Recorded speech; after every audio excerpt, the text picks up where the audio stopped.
təbiət qoynunda gəzərkən bu ağacın möhtəşəmliyi mənim diqqətimi çəkdi. Bəlkə də bu qocaman ağacın yüzlərlə yaşı var. Çox nəhəng bir ağacdır. Bax, kökü görürsünüz necə dərindir. Mən hər zaman o böyük insanları mən o böyük köklü ağaclara bənzədirəm. Onların da daxili dünyaları bu ağacın kökü kimi dərin olur. Mən böyük insanların kökü deyəndə o nəsli nəcabəti nəzərdə tutmuram. Ümumiyyətlə, insanın şəxsiyyəti böyük insanların daxili dünyalarının dərinliyinin onların nəsil nəcabətləri ilə heç bir aidiyyəti yoxdur.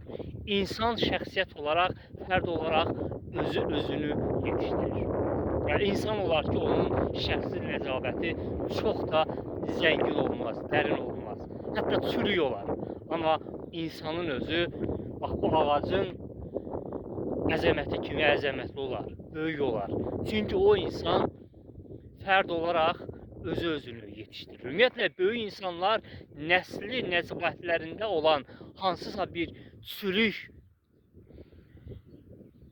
xasiyyəti öz şəxsiyyətlərinə, öz xarakterlərinə yaxın buraxmırlar.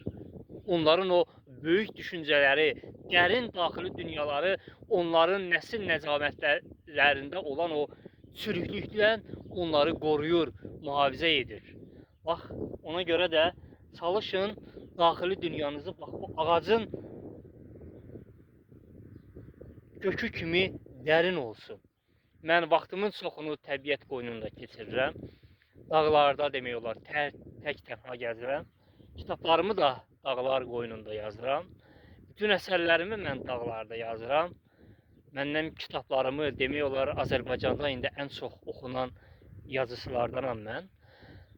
Mənim kitabımı alan oxucularım deyir, Sahil bəy, sizin kitabınızın bu qədər o dağdan gələn şəlalə kimi insanın ruhuna toxunmasının səbəbi sirri nədir? Bax, səbəbi bu ağacdadır, bu təbiətdədir, bu dağlardadır. Bax, mən bütün əsərlərimi bu ağacın və digər təbiət qoynunda olan ağaclara söykənib yazıram.